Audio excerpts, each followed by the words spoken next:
মুক্তিপুর গ্রামের মানুষ এভাবেই বাঁধ ফুটো করে সরাসরি নিজেদের চাষের জমিতে জল নিয়ে আসে। তারা বুঝতেও পারে না যে এভাবে বাঁধের কতটা ক্ষতি তারা করছে। কিন্তু নদী থেকে জল নিতে ও স্নান করতে আসা দুই বোন মালতী ও চামেলি সব দেখে।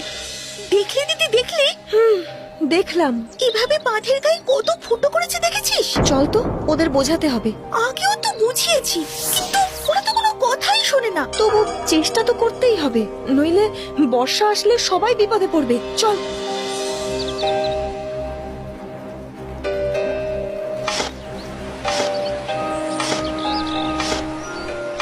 দেখো, তোমরা এভাবে বাঁধ ফুটো করো না, বর্ষা আসলে গ্রাম ভেসে যাবে।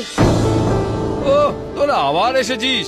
আচ্ছা শোন, চাষ করতে না পারলে খাবি কি? হ্যাঁ, ঠিক আছে, চাষ করো, কিন্তু খেটে খাল কেটে জল আনো, এভাবে বাঁধ ফুটো করে নয়। আমাদের কাজ করতে দে। চাষিরা দুই বোনের কথায় পাত্তাই দেয় না, তারা নিজেদের কাজে চলে যায়। আর দুই বোন দুজনের মুখের দিকে হতাশ হয়ে তাকায়। বাড়ি ফিরে তারা তাদের বাবা মাকে জানায়। বুঝতে পারছো তো বাবা, বর্ষা আসলে গ্রামের কত ক্ষতি হবে। চলো আমরা এই গ্রাম ছেড়ে পালাই। না না না, এ আমার বাপের ভিটে, এ বাড়ি ছেড়ে আমি কোথাও যাব না। আমার এখানে জন্ম, আমি এখানেই থাকবো।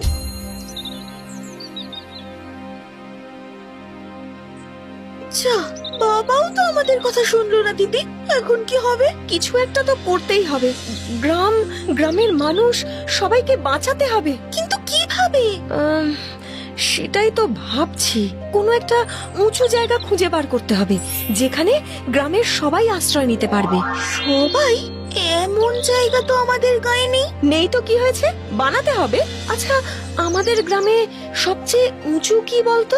গাছ, তাল গাছ, আম গাছ, বট গাছ। ঠিক বলেছিস, ওতেই হবে। হেই দিদি, কি করবি রে?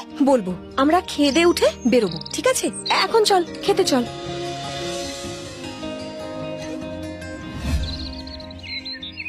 বুঝলি তো বোন, বড় বড় দড়ি জোগাড় করতে হবে। ওমা, দড়ি দিয়ে কি করবি?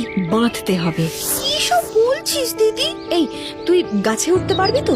হ্যাঁ, সে তো পারবো। বেশ, চল তাহলে মেটে পাড়ার দোকান থেকে দড়ি নিয়ে আসি। অনেক কাজ রয়েছে, চল চল চল, তাড়াতাড়ি চল।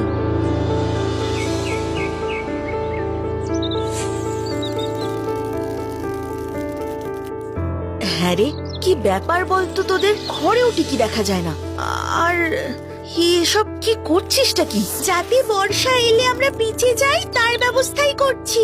মানে এসব হাবিজাবি ভাবনা? না মা, তুমি বুঝতে পারছো না। বাবা যখন এই গ্রামেই থাকবে